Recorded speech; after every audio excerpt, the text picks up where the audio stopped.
Hi everybody, this is Chef Doll. Welcome to Intro to Hospitality, Culinary 103.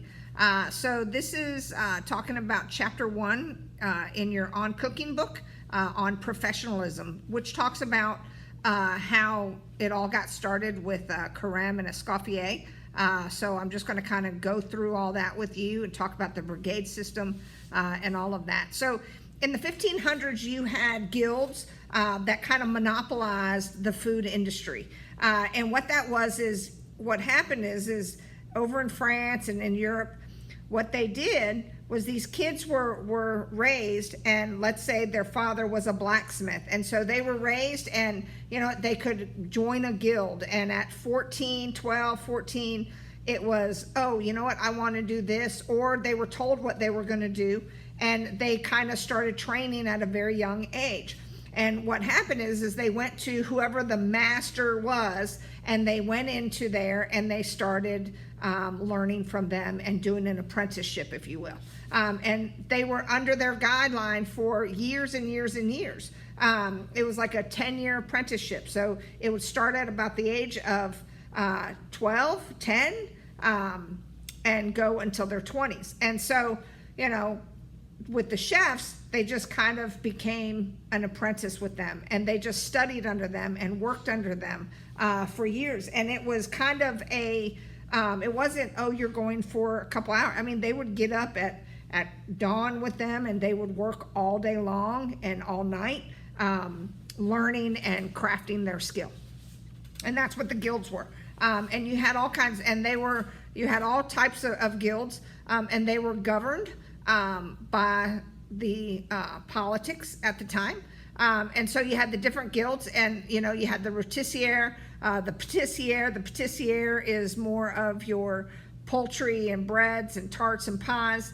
The rôtissier is your meats. The tamisier is your breads. You have your vinaigres, which is your sauces. And then you have your traders and your pour shops. The traders were your ragouts, and your caterers, pour shops were your caterers. So you had all these different guilds, and you kind of just learned what each one was, and you just were there, and that's what you did. And some of them, you know, were allowed to choose, and some of them weren't. It was just like, this is what you're going to do, and they're pushed into it. And they didn't get paid. They got paid very little money doing the apprenticeship. Pretty much when they're learning, you know, they're staying at the person's house, and you know, they're just kind of taken in. And their payoff is that I'm teaching you a trade. I'm teaching you a trade and a skill that you can use the rest of your life. And that's what it was in the 1500s. So in 1765, the first restaurant was born, which was Monsieur Boulanger, who opened up the first standing restaurant in Paris. Boulanger, he opened up, back then, again, you had the guilds. He had a tavern, and he opened it up to the public. So the thing you need to understand is, who were these guilds cooking for? They were cooking for the royalty, the people who had money.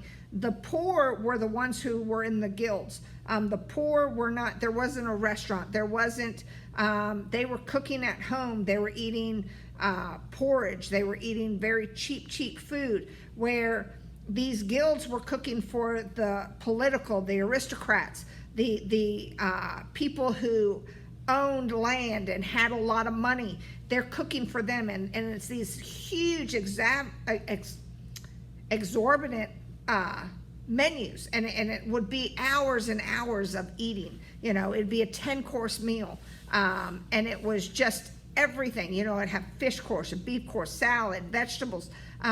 It was just huge. And so, you know, the poor were poor, and they had no way to get, they were never ever going to get to the next class. So you had the class system, and that's what it was, is you were in a set class and you stayed there, and that's what you did. So the first restaurant starting, that kind of started to open up to, you know, the poor people having some place to go eat. They would go to the tavern, they would drink, they would eat, and it was somebody else that was cooking for them. And so that's how the first restaurant was born. All right, so you need to know that it was boulanger. The French Revolution in 1789 to 1799, that's where the social restructure of France started. And so that's where you heard cut off their heads. The guillotines came, and the aristocrats who were bad, they killed them. Because there was no class. It was either poor or rich. So the French Revolution really changed everything, and it started to give a more class system where it wasn't just rich and poor. You started to see the middle class kind of be born, and people starting to make money and be able to kind of own their own future, if you will. So you started to see the aristocrats and the guilds and monopolies were abolished, and you started to see chefs starting to grow and cater to the middle class. All right, so here you have Antoine Carême. Antoine Carême is the king of kings of cooks. He is him and Escoffier are the fathers of the culinary industry. His stated goal is to achieve lightness, grace, order, in the preparation and presentation of food. So he did the hot cooking. The hot cuisine was where it was very extravagant, all right? It was, 10-course meals, and it was extravagant and just heavy, and a lot of heavy foods. And here, what he did was he started to bring in kind of the nouvelle cuisine, which was where it's lighter. It's not so heavy. So he started to also standardize recipes where he started to make a cookbook, and things weren't just, a regular, people made it any way they want, which, people do now, but you still have set kind of recipes. So the use of roux was devised in your sauces, where, a roux is what? It's flour and fat. You can use oil, butter, but you heat it up, you cook it, and then you use it in a sauce. And that's how you would make a bechamel sauce, which is a milk sauce. If you had a espagnole, you would use a compound roux. That's with the veal stock to make a demi-glace, if you've ever heard of that. And you'll learn this when we get into stocks and sauces. You had the garde-manger. Garde-manger is cold cuisine. It's about cold cooking, curing, using galantines and terrines and any kind of cold meat. Think about deli meat, cheeses. All of that falls into garde-manger. But here he started to make the culinary industry more professional. Okay, he started to design tools and equipment, and he started the first cookbook. All right, then so you had Carême. He was from the hotlets, skewers used in garnishing, and they did. I always forget the movie, but there's an old movie, and it shows just they had stuffed peacocks, and they had all these different ice sculptures and tallow sculptures and butter sculptures, and it's just very extravagant, very, very extravagant back then. And then so your next was the 1900th century, which was when Escoffier came in. And Escoffier, he's the emperor of the world's kitchens. He's kind of the, if you will, the father of cuisine. Okay, so you had Carême and Escoffier. And so Escoffier, here, he started to bring in more of a military way of being in a kitchen. He brought the brigade system, which kind of is, the taller hat is the highest chef. So, he brought in where you have the executive chef, you have the chef de cuisine, and then you had all the different chefs, the saucier, the patissier, the rôtissier, the grenadine, all of that, and I'll go into that. But he brought in these different, kind of structured it more, if you will, in the kitchen, where each person had a set thing that they did. He started with the mother sauces. He simplified the food preparation. is what Escoffier did. He wrote some cookbooks, Le Livre, which is a guide to planning meals, Le Guide Culinaire, that is still around to this day. I mean, I'm sitting here, I got the Escoffier book right here in front of me. And that book is a very old classical book, and it's all your dishes, your classical dishes. And the interesting thing is it didn't have any measurements. It would be like, here's some truffles and potatoes and a chicken, but it didn't tell you how much. You just kind of had to know what it was supposed to be. And if you cooked at that time, you would know, because it was all kind of handed down, if you will. But this is where the first cookbooks started to get written. All right. So the first internationally renowned chef in America was Charles Ranhofer. He owned Delmonico's in New York City, which is still known to this day as a high-end restaurant that's still in New York. He also published the Epicurean, which has about 3,500 recipes, if not more, because I know it's gotten bigger. They just keep adding to it now. In the mid-century, you had Point and Nouvelle cuisine, which are lighter foods. So here, all this food was really heavy, all right?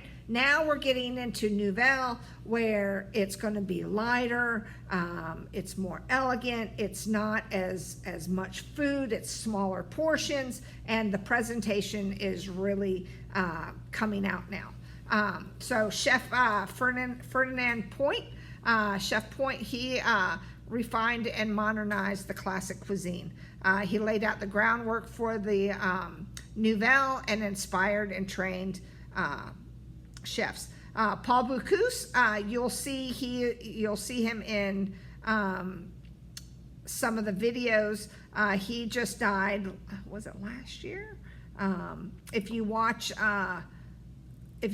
any of Anthony Bourdain's Parts Unknown, Leon is one that he's in there, and it really kind of tells about the brigade system and tells about that. So if you have Netflix, go on and watch it. It's really kind of a cool little show. But in the mid-centuries, you had Gaston I always screw up these names, Lenotre, the father of modern French pastry. So he was more of a pastry chef, where he began the culinary school and started to develop and innovate the pastries, where you have the Bavarians, the Charlottes, and the mousses. And so here he would take, if you've ever heard of like a Charlotte russe, it's a cake mold that has cake and then mousse, and it's molded and you cut into it. So I mean, it's really, really wonderful. It's yummy. Master techniques of freezing and baking. So, all of a sudden you're coming into the 20th century now, where you can bake things. Think about this. Back then they didn't have any, how do you keep things whole? You have some ice when they created ice finally, but they didn't have the refrigeration that we have today. So when they killed a whole cow, they had to figure out, what are you going to do with all this meat? It's not like you're going to eat it in a week. So they had to cure it. And so curing is using a salt and herb cure, where it makes it last longer and it protects it. So all those techniques come from back then. The late 21st century, here you have the American Revolution. A lot of changes came to the cuisine, and a lot of fusion started to come to America. So all of a sudden, when you have the American Revolution, it's not just the French that are here. Now you're starting to have different diverse people coming to this country. So you're having the fusion cuisine. Fusion cuisine is where you have American and then Japanese, or Italian and American. Or think of here in Augusta, we have taco sushi. It's Mexican and sushi.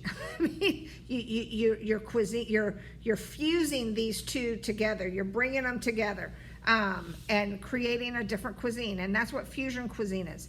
You had the farm to table. Alice Waters is the starter of the farm to table. She started that movement of fresh seasonal vegetables and fruits. Is what you're going to cook at the time you have your restaurant. It's not, using any frozen product. It's what did the farm grow, what's growing in season right now, you got fresh goat's milk and you made some chev cheese. It's using the fresh where it's coming from a farm and it's on the table.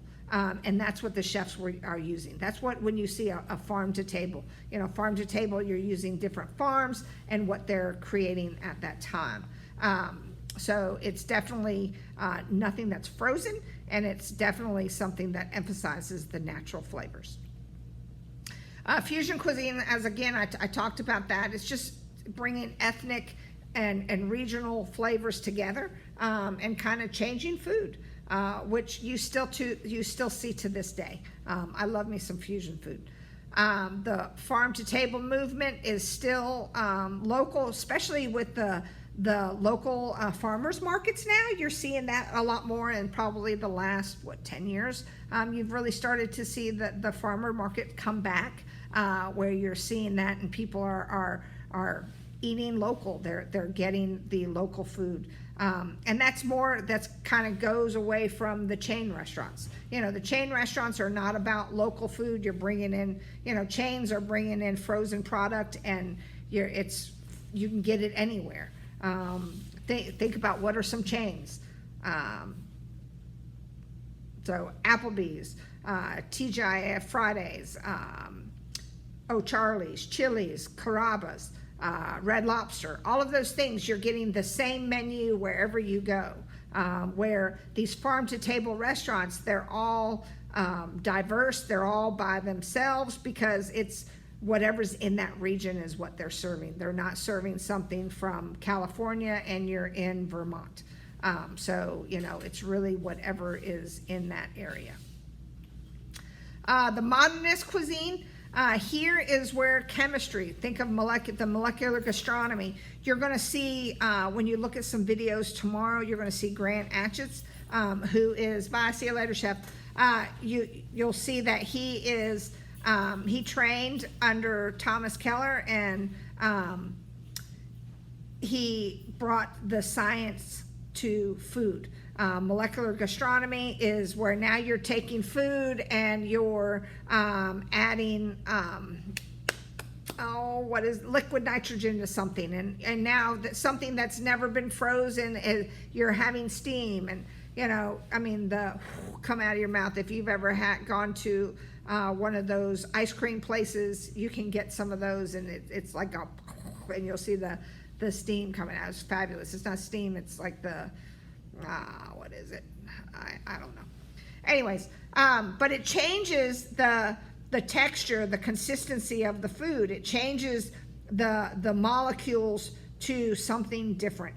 Something that used to be liquid now is hard and crunchy. Something that used to be hard and crunchy, now you emulsify it. So, it's really changing and changing things in using science. So molecular gastronomy is something cool, especially look it up. It's definitely something interesting. El Bulli in Spain, he was the father, Ferdinand Adria. So I went to Barcelona back in February, and I was desperately trying to get into one of these restaurants, and I couldn't get in.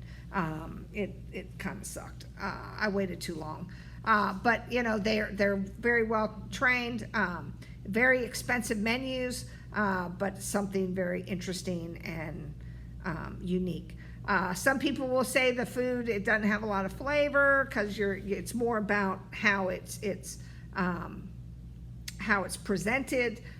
Some of it's really, really great. Some of it's okay. So, but you can see Alinea with Grant Atchitz. I've got a couple of videos. You'll like that. There's a balloon. It's a balloon that is dessert. That it's all edible. You eat the string. You eat, and then you're talking like. But it's very interesting. So read over that.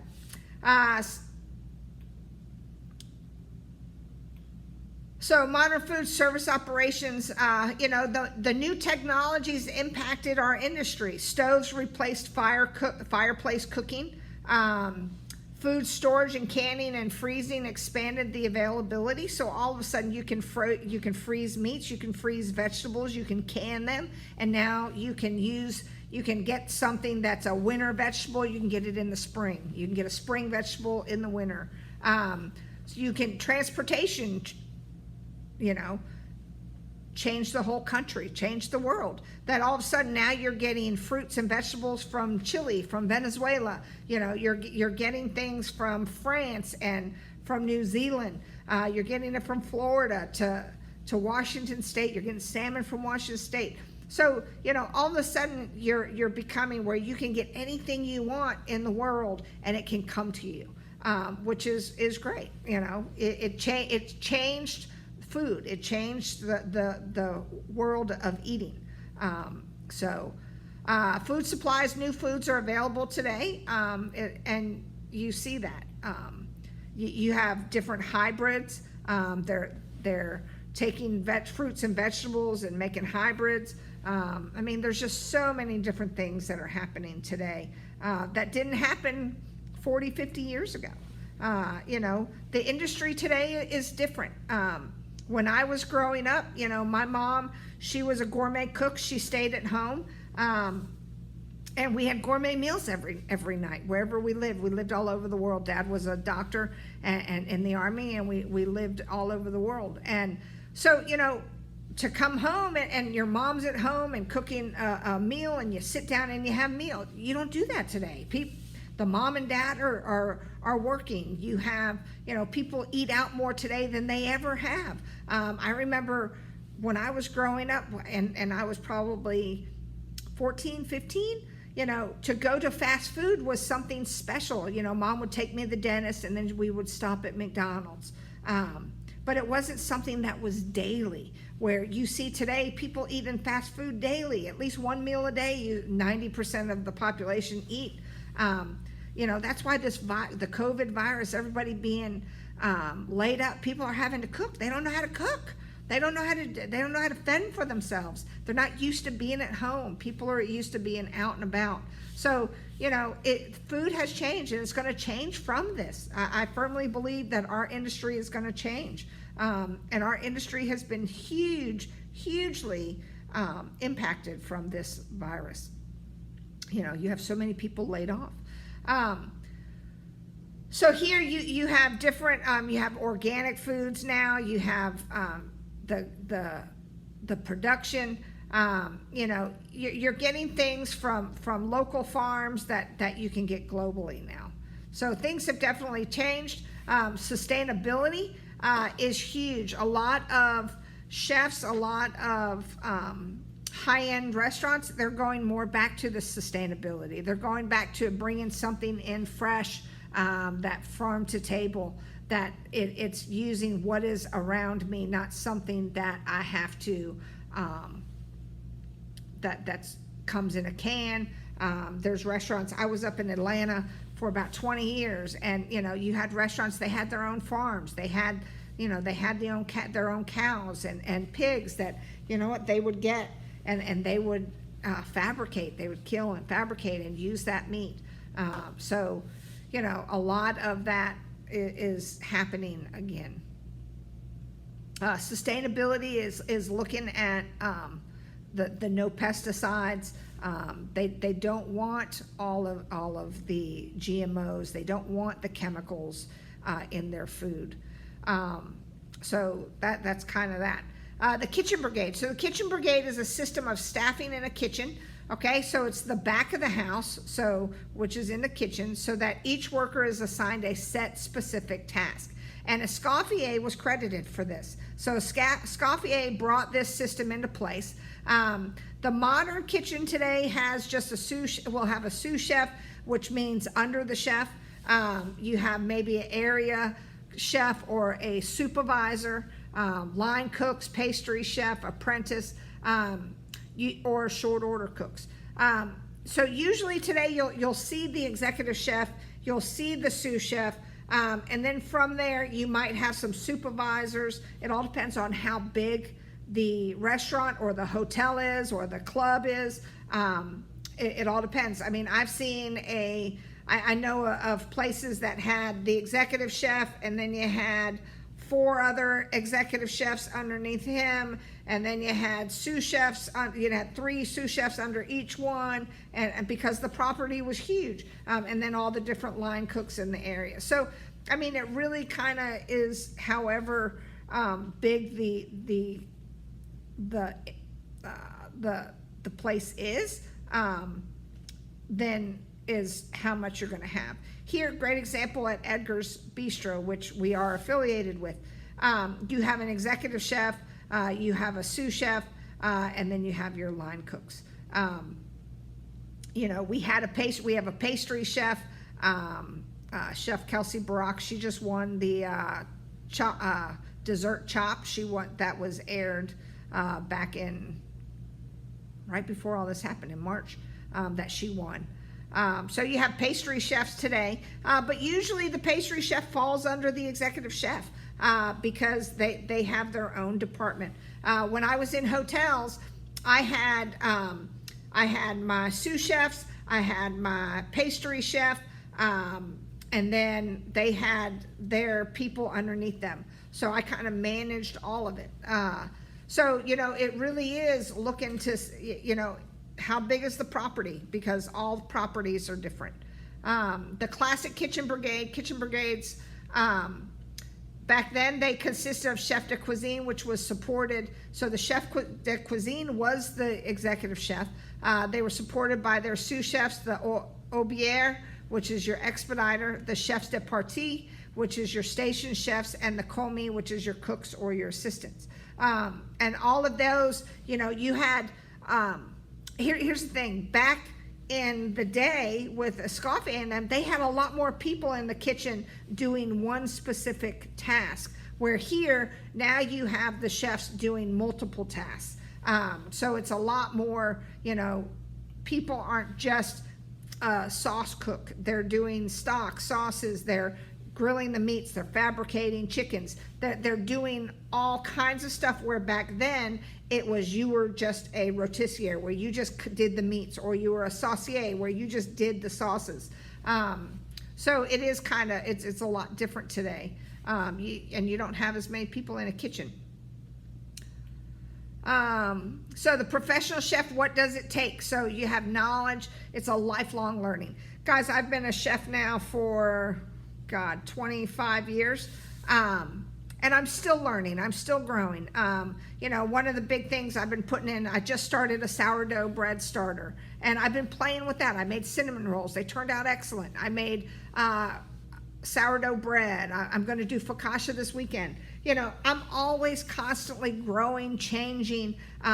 No chef knows everything, and if they say they do, they don't. This industry is vast. It's huge, that you can't know everything. There's always somebody that knows just a little more. And as long as you are a sponge and you're open to learning from other people, you'll never stop growing and changing.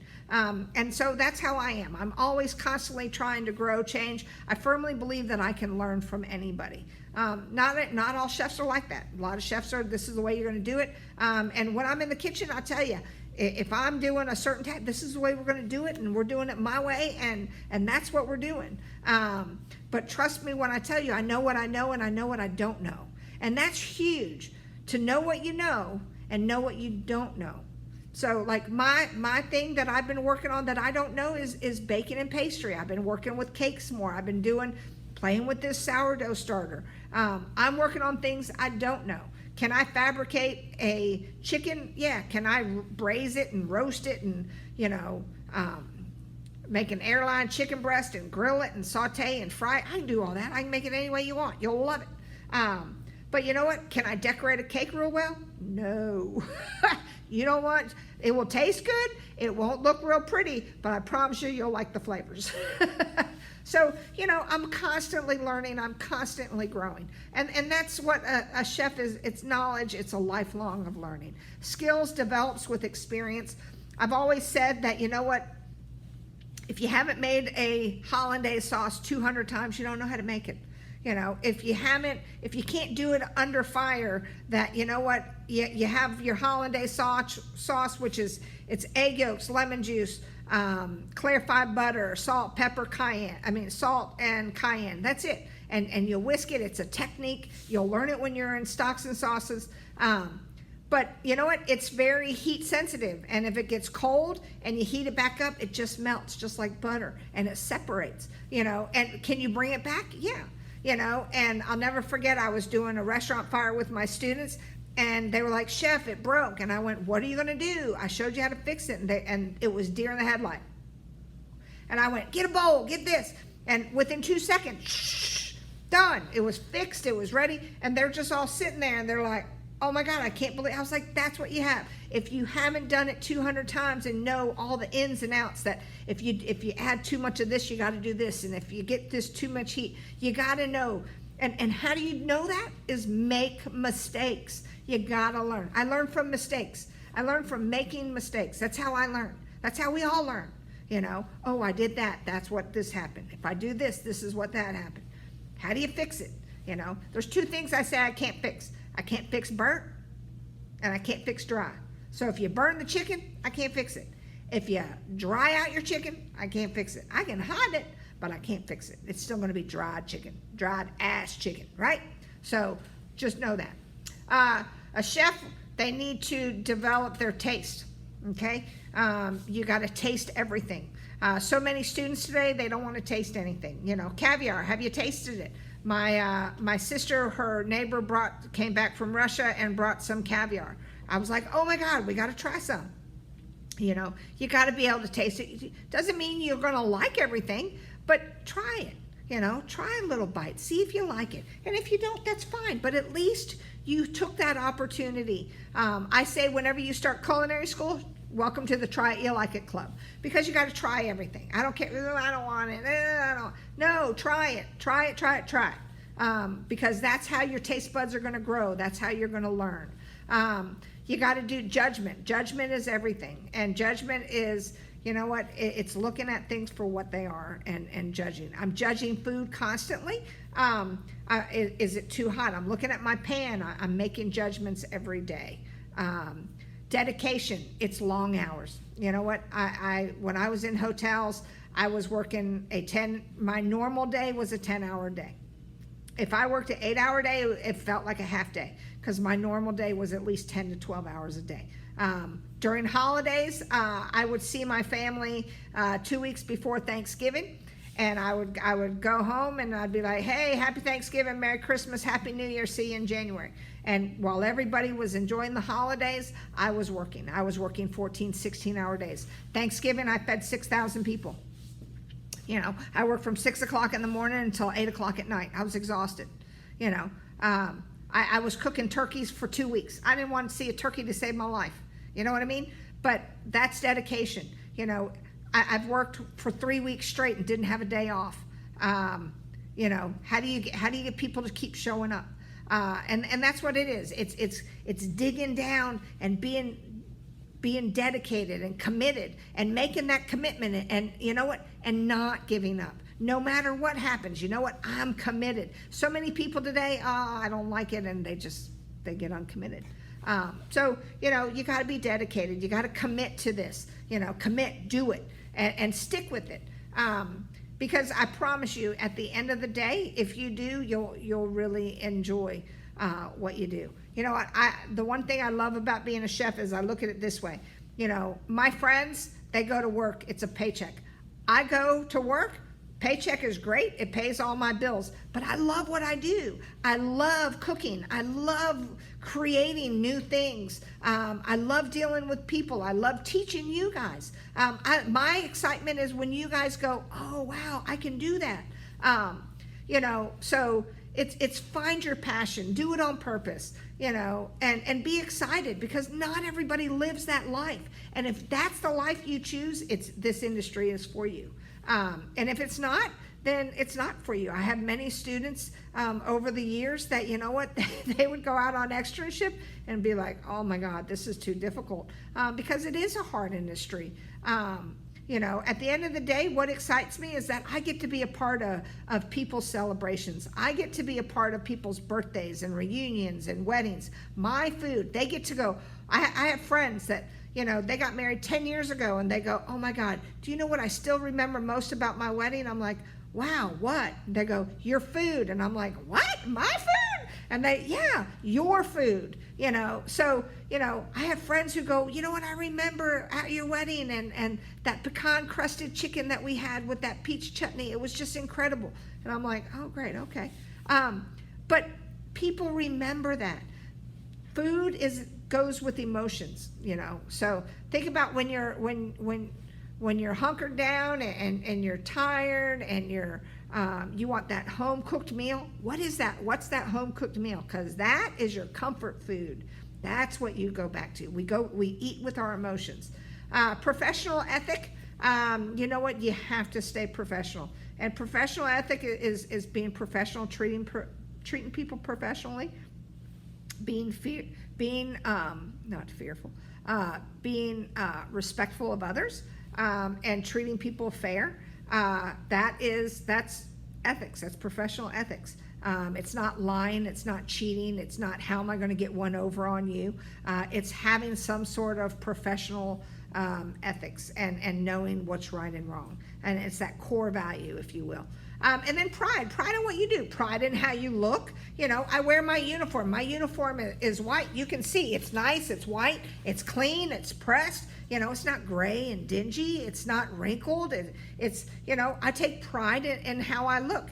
When I am a chef, I take, even when I'm not. But it's taking pride. It's having that inner pride. When you put on, when I put on my jacket, something happens that, that chef in me comes out, and I am different. When I'm in a kitchen, I'm a different person. I am a lot more dominant. I'm a lot more, okay, we're going to do it this way, and this is how we're going to do it, and da-da-da-da-da, and I'm a lot more serious. But, once I get in the mood, that groove and what we're doing, then we're good. But at the end of the day, you got to have pride. You got to take pride in what you do. If I'm not excited about what I'm cooking for somebody, how are they going to be? So it really is kind of looking at those things. So think about the things. Think about the things I just talked about.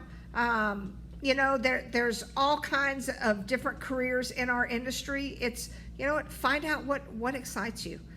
Because if it doesn't excite you, then you won't be there very long. But there's something for everybody, something for every personality. So I hope you kind of figure it out. You'll definitely, in this class, we're going to see all kinds of different industries that are part of the hospitality industry. Okay, so that is chapter 1. Read up on it, and you will have a quiz on chapter 1. I think we're going to have that, what's today, Wednesday, Friday will be your quiz. And I have a study guide up already for you. All right, so look at your forum for day 1 and make sure that you tell me about yourself. I've kind of given you some things about me. And we'll just keep plugging along. And you got videos to watch. There's all kinds of things. This is a fun class. So enjoy it. Talk to you soon. Bye-bye.